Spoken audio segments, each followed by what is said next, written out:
أما بعد فأعوذ بالله من الشيطان الرجيم بسم الله الرحمن الرحيم يا أيها الذين آمنوا كتب عليكم الصيام كما كتب على الذين من قبلكم لعلكم تتقون قال النبي صلى الله تعالى عليه وسلم من صام يرائي فقد أشرك ومن صلى يرائي فقد أشرك ومن تصدق يرائي فقد أشرك أو كما قال النبي صلى الله تعالى عليه وسلم صدق الله العظيم سبحان ربك رب العزة عما يصفون وسلام على المرسلين والحمد لله رب العالمين. درود شریف پڑھیں. اللهم صل على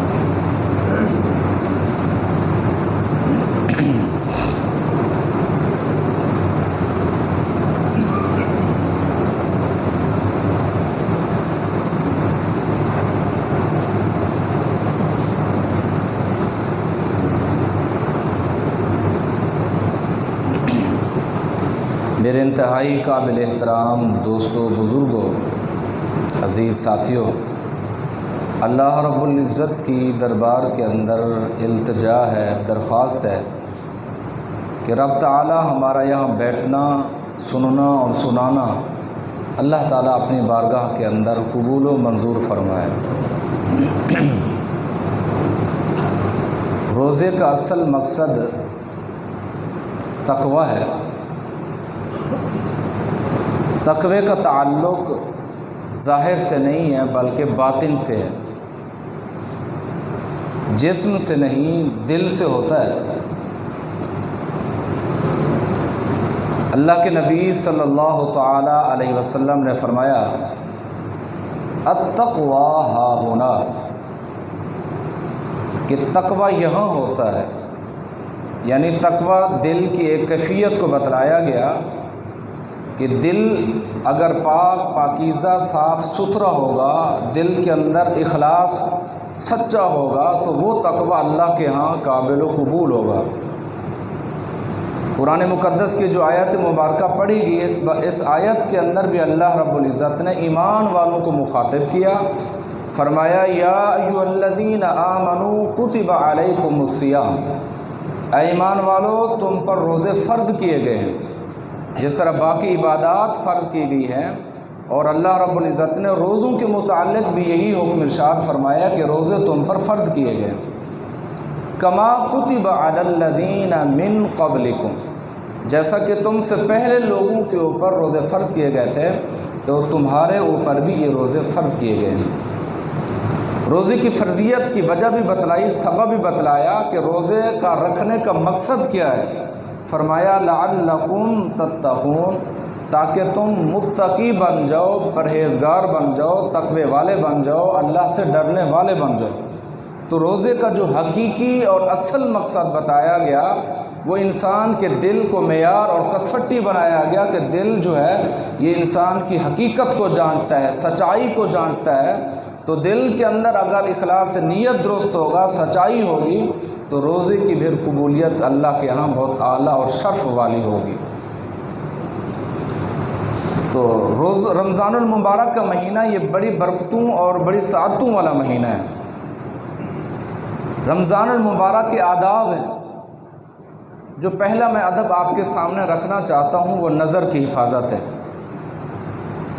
ایک نظر ایک ایسی چیز ہے، اسی نظر کے ذریعے انسان گمراہ بھی ہوتا ہے اور راہ راست پر بھی آتا ہے. اگر یہ نظر صحیح طریقے سے اس کو چلائے جائے، دل و دماغ اور قرآن و سنت اور شریعت کے مطابق اگر یہ نظر ہو تو وہ انسان سیدھی پٹڑی کے اوپر چل پڑتا ہے، جسے اللہ اور اللہ کے رسول صلی اللہ علیہ وسلم کی شریعت کہا جاتا ہے. اگر یہ نظر بدصورتی کے اندر چلی جائے، بد نظری کی طرف چلی جائے تو وہ انسان جو ہے وہ صحیح راستے سے ہٹ کر گمراہی والے راستے کی طرف چلا جاتا ہے۔ جو انسان ایک عبادت کرتا ہے، اس عبادت کے اندر حلاوت، اس عبادت کے اندر لذت، اس عبادت کے اندر سرور نہیں رہتا۔ جب انسان بد نظری کی طرف چلا جاتا ہے، حتیٰ کہ بہت سارے کام ایسے ہوتے ہیں جس کی وجہ سے یہ بد نظری انسان شروع کرتا ہے تو وہ انسان کے لیے وہ کام رکاوٹ بن جاتے ہیں۔ بنیادی چیز جو ہے وہ دل کی اصلاح ہے۔ جب انسان بد نظری کرتا ہے تو دل کی اصلاح کے لیے سب سے بڑی رکاوٹ یہ بد نظری بنتی ہے۔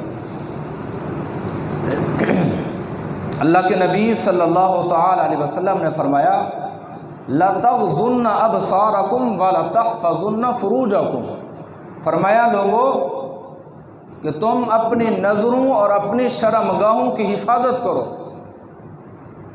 ورنہ اللہ رب العزت تمہارے چہروں کو بے نور کر دیں گے۔ یہ چہرے کی نورانیت اور یہ بے نور ہونے کا کیا مطلب ہے؟ ایک تو انسان ویسے ہی قدرتی طور پر فطری طور پر گورا ہوتا ہے، سفید ہوتا ہے، لیکن اللہ کے نبی صلی اللہ تعالی وسلم نے فرمایا وہ انسان جو بد نظری کرتا ہے، جسے اللہ رب العزت نے حرام قرار دیا، وہ اس چیز کو دیکھتا ہے، تو اللہ کے نبی صلی اللہ تعالی وسلم نے فرمایا اس بد نظری کی وجہ سے انسان کی نورانیت ختم ہو جاتی ہے۔ یہ نورانیت کیا چیز ہے؟ یہ نورانیت وہ چیز ہے جو انسان اللہ کی عبادت یکسوئی کے ساتھ کرتا ہے، اس کے دل کے اندر اللہ کی رضا ہوتی ہے، اللہ کی خوشنودی ہوتی ہے۔ جب وہ انسان بد نظری سے چلا جاتا ہے، بد نظری کی طرف چلا جاتا ہے، وہ انسان کا جو عبادت والا نور ہوتا ہے، وہ ایمانیت والا نور ہوتا ہے، وہ اللہ رب العزت اس کے منہ سے وہ نورانیت ختم کر دیتے ہیں۔ اور یہ حکم بد نظری والا یا نظر والا یہ مرد اور خواتین دونوں کو دیا گیا ہے۔ قرآن مقدس کے اندر آتا ہے قُل لِّلْمُؤْمِنِينَ يَغُضُّوا مِنْ أَبْصَارِهِمْ، فرما دیجئے اے میرے محبوب پیغمبر ایمان والے مردوں کو یغضوا من ابصارہم، اپنی نظروں کو وہ جھکا کے رکھیں۔ روزے کا حقیقی مقصد اور حاصل بھی یہی ہے کہ وہ اپنی نظروں کی حفاظت کریں۔ قُل لِّلْمُؤْمِنَاتِ يَغْضُضْنَ مِنْ أَبْصَارِهِمْ، اور ایمان والی عورتوں کو بھی حکم دیجئے وہ اپنی نظروں کو جھکا کے رکھیں اور اپنی شرمگاہوں کی حفاظت کریں۔ روزے کا حقیقی مقصد تبھی حاصل ہوتا ہے کہ انسان گناہوں سے بچ جائے، کیونکہ انسان خطا کا پتلا ہے۔ خلق الانسان ضعیفا، انسان تو کمزوری کی حالت کے اندر پیدا کیا گیا ہے، تو اللہ رب العزت نے سارے ذرائع اور اسباب یہ راستے بتلا دیے ہیں کہ یہ جو تمہارا راستہ ہے یہ برا راستہ ہے اور یہ والا راستہ جو ہے تمہارا یہ اچھائی والا راستہ ہے۔ اب انسان کے اختیار کے اندر ساری کی ساری باتیں اللہ رب العزت نے رکھ دی ہیں کہ وہ انسان کون سی چوائس رکھتا ہے، برائی والے راستے کی طرف یا بھلائی والے راستے کی طرف۔ تو یہ بد نظری ایک ایسا گناہ ہے جس کی وجہ سے انسان کی تمام تر معمولات اور تمام تر عبادات ختم ہو جاتی ہیں۔ اللہ کے نبی صلی اللہ تعالی علیہ وسلم نے فرمایا یہ ایک شیطانی تیر ہے۔ جس طرح تیر کے شکار کے اندر کوئی چیز پھنس جاتی ہے، لگ جاتا ہے، وہ تباہ و برباد ہو جاتا ہے، تو جب انسان غلط کاری کی طرف چلا جاتا ہے، برائی کی طرف چلا جاتا ہے، گناہوں کی طرف چلا جاتا ہے، تو اس وقت انسان کی تباہی کے اسباب شروع ہو جاتے ہیں۔ تو اللہ کے نبی صلی اللہ تعالی علیہ وسلم نے فرمایا کہ تم نظروں کا صحیح استعمال کرو۔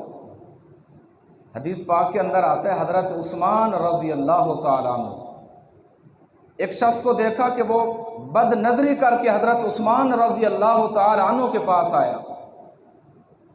حضرت عثمان رضی اللہ تعالیٰ عنہ نے فرمایا ما بال اقوام، کیا ہو گیا لوگوں کو، لوگوں کی نظروں سے زنا ٹپک رہا ہے۔ اللہ اکبر کبیرہ، کہ حضرت عثمان رضی اللہ تعالیٰ عنہ کی وہ شخصیت جس کے بارے میں آتا ہے کہ اللہ کے فرشتے بھی حضرت عثمان رضی اللہ تعالیٰ عنہ سے حیا کرتے تھے۔ حدیث پاک کے اندر آتا ہے اللہ کے نبی صلی اللہ تعالی وسلم حجرے پر تشریف فرما تھے، لیٹے ہوئے تھے، حضرت ابو بکر صدیق رضی اللہ تعالی عنہ ہے تو اسی حالت میں لیٹے رہے، حضرت عمر رضی اللہ تعالی عنہ ہے تو اسی حالت میں لیٹے رہے۔ جب حضرت عثمان رضی اللہ تعالی عنہ کی باری آئی تو پیارے پیغمبر علیہ الصلوۃ والسلام کا جو کپڑا تھا، وہ شلوار و چادر، یہ پنڈلی سے اوپر تھی۔ جب پتہ چلا، دستک دی، آواز آئی کہ عثمان آ رہے ہیں، تو فوراً حضور علیہ الصلوۃ والسلام اٹھ بیٹھے اور پنڈلی سے کپڑا نیچے کیا۔ تو صحابہ نے پوچھا، یا رسول اللہ، ہم سارے صحابہ آئے، آپ نے پنڈلی سے کپڑا اوپر رکھا، نیچے نہیں رکھا، تو اس کی کیا وجہ ہے؟ تو اللہ کے نبی صلی اللہ تعالی وسلم نے فرمایا، جس عثمان سے اللہ کے فرشتے حیا کرتے، میں محمد اس سے حیا کیوں نہ کروں؟ تو حضرت عثمان رضی اللہ تعالیٰ کی شخصیت بڑی بے مثال اور نمونہ اور آئیڈیل شخصیت ہے۔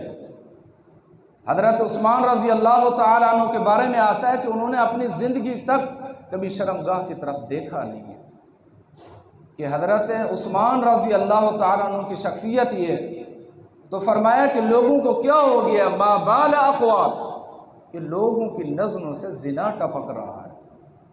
تو یہ بد نظری جو ہے، یہ بہت بڑا گناہ ہے۔ تو روزے کے لیے روکنے کا سبب بھی یہی چیز ہے، جو روزے کا حقیقی مقصد بتلایا گیا وہ یہی ہے کہ انسان ہر گناہ سے بچ جائے، اپنا تعلق اللہ کے ساتھ مضبوط کر دے۔ تو اس تعلق کے اندر اللہ رب العزت نے کامیابی اور نجات رکھی ہے۔ حدیث پاک کے اندر آتا ہے، لا ترى اعینہم ثلاثۃ لا ترى اعینہم فی النار، فرمایا 3 آنکھیں ایسی ہیں جو جہنم کی آگ کو نہیں دیکھیں گی۔ یہ اللہ کے نبی صلی اللہ تعالی علیہ وسلم کا فرمان، فرمایا 3 آنکھیں ایسی ہیں جو جہنم کی آگ کو نہیں دیکھیں گی۔ پہلی آنکھ وہ ہے جو اللہ کی راہ میں پہرا دے، جو جماعت اللہ کی راہ میں نکلی ہوئی ہے، وہ اللہ کی رضا کے لیے، اللہ کی خوشنودی حاصل کرنے کے لیے اس جماعت کی حفاظت کرتی ہے۔ تو اللہ کے نبی صلی اللہ تعالی وسلم نے فرمایا، یہ آنکھ جہنم کی آگ کو نہیں دیکھے گی۔ فرمایا دوسری آنکھ وہ ہے جو اللہ کے خوف سے روئی ہو۔ وہ انسان جو ساری زندگی گناہ کرتا آیا، رب کی نافرمانیاں کرتا رہا، وہ انسان ساری زندگی رب کے مقابلے میں بغاوتیں کرتا رہا، ساری زندگی اس کی گناہوں سے ڈوبی ہوئی تھی، لیکن صدق کے دل سے ایک آنسو بہا دیا اللہ کے خوف سے۔ فرمایا وہ آنکھ بھی دن قیامت کی آگ کو نہیں دیکھے گی۔ فرمایا تیسری آنکھ وہ ہے جن چیزوں کو اللہ رب العزت نے حرام قرار دیا ہے، وہ ان چیزوں سے بچ جاتا ہے۔ تو فرمایا وہ آنکھ بھی جہنم کی آگ کو نہیں دیکھے گی۔ تو اللہ کے نبی صلی اللہ تعالی علیہ وسلم کا یہ فرمان کہ روزے کا حقیقی مقصد بھی یہی ہے کہ تقوی اختیار کرو، لعلکم تتقون۔ فرمایا پہلے لوگوں پر بھی روزہ فرض ہوا، ان کو بھی تقوی کا حکم دیا گیا۔ اب اس امت محمدیہ صلی اللہ تعالی علیہ وسلم پر روزے فرض ہوئے تو ان کا حقیقی مقصد تقوی ہے، کہ انسان بچ جائے۔ تقوی ایک دل کی کیفیت کا نام ہوتا ہے، پرہیزگاری کا مطلب ہوتا ہے کہ انسان ہر گناہ سے بچ جائے اور اپنا تعلق اپنے اللہ کے ساتھ مضبوط کر لے، تو اس چیز کا نام تقوی ہے۔ اللہ اکبر۔ حضرت عمر رضی اللہ تعالی عنہ نے حضرت ابی بن کعب رضی اللہ تعالی عنہ سے پوچھا کہ تقوی کیا چیز ہے، تقوی کس کو کہتے ہیں؟ تو حضرت ابی بن کعب رضی اللہ تعالی عنہ نے فرمایا، عمر، یہ بہت سارے واقعات کے اندر یہ بیان کیا جاتا ہے، فرمایا عمر کبھی آپ کا خاردار جھاڑیوں سے گزر ہوا ہے جہاں ہر طرف جھاڑیاں ہوں، آپ وہاں سے گزر رہے ہیں، وہاں آپ کیسے گزرتے ہیں؟ تو حضرت عمر رضی اللہ تعالیٰ نے فرمایا، ابی، جب میں ان خارداریوں سے گزرتا ہوں، دائیں طرف دیکھتا ہوں، بائیں طرف دیکھتا ہوں، آگے دیکھتا ہوں، پیچھے سے دیکھتا ہوں، ہر ممکن میں کوشش کرتا ہوں کہ وہاں سے گزر جاؤں، وہاں مجھے کوئی کانٹا نہ لگے۔ تو حضرت ابی بن کعب رضی اللہ تعالیٰ نے فرمایا، عمر، اس چیز کا نام تقوی ہے کہ شیطان نے ہر طرف جال بچھائے ہوئے ہیں، گناہوں کے ہر طرف جال ہیں، دائیں طرف دیکھو گناہ ہے، بائیں طرف دیکھو تو بھی گناہ نظر آتے ہیں، آگے بھی دیکھو پیچھے بھی دیکھو گناہ نظر آتے ہیں۔ لیکن انسان کے روزے کا حقیقی مقصد یہ ہے، ان تمام تر جھاڑیوں سے، ان تمام تر گناہوں سے بچ کر اپنے دل کے اندر اللہ تعالیٰ کا خوف اور تقوی پیدا کر دے تو اس چیز کے اندر اللہ رب العزت نے کامیابی اور نجات رکھی ہے۔ حدیث پاک کے اندر آتا ہے، مشہور حدیث آپ سب نے سنی ہوگی، اللہ کے نبی صلی اللہ تعالی وسلم خطبہ کے لیے منبر پر تشریف لائے، جب پہلی سیڑھی پر پاؤں رکھا تو فرمایا آمین، دوسری سیڑھی پر پاؤں رکھا تو فرمایا آمین، تیسری سیڑھی پر پاؤں رکھا تو فرمایا آمین۔ تو صحابہ نے خطبے کے بعد عرض کیا، یا رسول اللہ، یہ ماجرا ہم پہلی دفعہ دیکھ رہے ہیں، جب بھی آپ منبر پر تشریف فرماؤ تو آمین کبھی نہیں سنی یا رسول اللہ، تو اس کی کیا وجہ ہے؟ تو اللہ کے نبی صلی اللہ تعالی علیہ وسلم نے فرمایا، اے میرے صحابہ، جبریل علیہ السلام میرے پاس تشریف لائے، جب میں نے پہلی سیڑھی پر پاؤں رکھا تو حضرت جبریل علیہ السلام نے بد دعا دی، فرمایا کہ تباہ و برباد ہو وہ شخص جب رمضان المبارک کا مہینہ آئے وہ روزہ نہ رکھے، فرمایا کہ تباہ و برباد ہو وہ شخص رمضان المبارک کا مہینہ آئے وہ توبہ نہ کر سکے، فرمایا تباہ و برباد ہو وہ شخص رمضان المبارک کا مہینہ ہے وہ اپنی مغفرت نہ کر سکے، اللہ سے کچھ مانگ نہ سکے۔ تو حضرت جبریل علیہ السلام بد دعا دینے والے تھے، میں محمد امین آمین کہنے والا تھا۔ جب دوسری سیڑھی پر پاؤں رکھا تو پھر جبریل علیہ السلام نے بد دعا دی، فرمایا کہ جب آپ کا نام ہے تو لوگ آپ پر درود نہ پڑھیں، فرمایا وہ شخص تباہ و برباد ہو۔ تو میں نے کہا آمین۔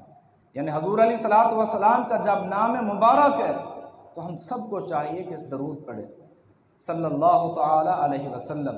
تو اللہ کے نبی صلی اللہ تعالی وسلم نے فرمایا آمین کہ وہ شخص بھی تباہ و برباد ہو جب حضور صلی اللہ تعالی وسلم کا نام آئے تو وہ درود نہ پڑھے۔ تیسری سیڑھی پر جب پاؤں رکھا تو جبریل علیہ السلام نے ارشاد فرمایا کہ اس شخص کے لیے تباہی اور بربادی ہے، اس شخص کے لیے تباہی اور بربادی ہے جو اپنی زندگی کے اندر بوڑھے والدین کو پائے اور ان کی خدمت نہ کر سکے۔ تو میں نے محمد کہا آمین آمین آمین۔ اللہ کے نبی صلی اللہ تعالی وسلم نے اس درس کے اندر 3 باتیں فرمائیں، بڑی جامع فرمائیں۔ روزے کا حقیقی مقصد بھی آ گیا، درود کا مقصد بھی آ گیا، والدین کا ادب اور احترام بھی آ گیا۔ جبریل علیہ السلام بد دعا دینے والے ہوں اور محمد الرسول اللہ صلی اللہ تعالی وسلم آمین کہنے والے ہوں، تو بتائیے اس دعا کا کتنا اثر ہوگا۔ تو روزے کا حقیقی مقصد یہ ہے کہ ہمارے دل کے اندر اخلاص نیت ہو، ریاکاری نہیں ہونی چاہیے۔ جب دل کے اندر اللہ کی رضا ہوگی، اللہ کی خوشنودی ہوگی تو اللہ بھی راضی ہوں گے، اللہ بھی خوش ہوں گے۔ اللہ کے نبی صلی اللہ تعالی علیہ وسلم نے فرمایا من صلی یرائی فقد اشرکا، جس نے کسی دکھلاوے کے لیے نماز پڑھی تو اس نے شرک کیا۔ یعنی عبادات کا جو تعلق ہے وہ دل کے ساتھ ہے، وہ ایک دل کی کیفیت کا نام ہے۔ جب انسان اللہ کے لیے عبادت کرتا ہے تو یہ ساری کی ساری رکاوٹیں ختم کر کے اپنے آپ کو اپنے اللہ کے حوالے کرنا پڑے گا، تو تب جا کے اللہ کی خوشنودی اور اللہ کی رضا حاصل ہوگی۔ فرمایا من صام یرائی فقد اشرکا، جس نے کسی کے دکھلاوے کے لیے روزہ رکھا تو اس نے بھی شرک کیا۔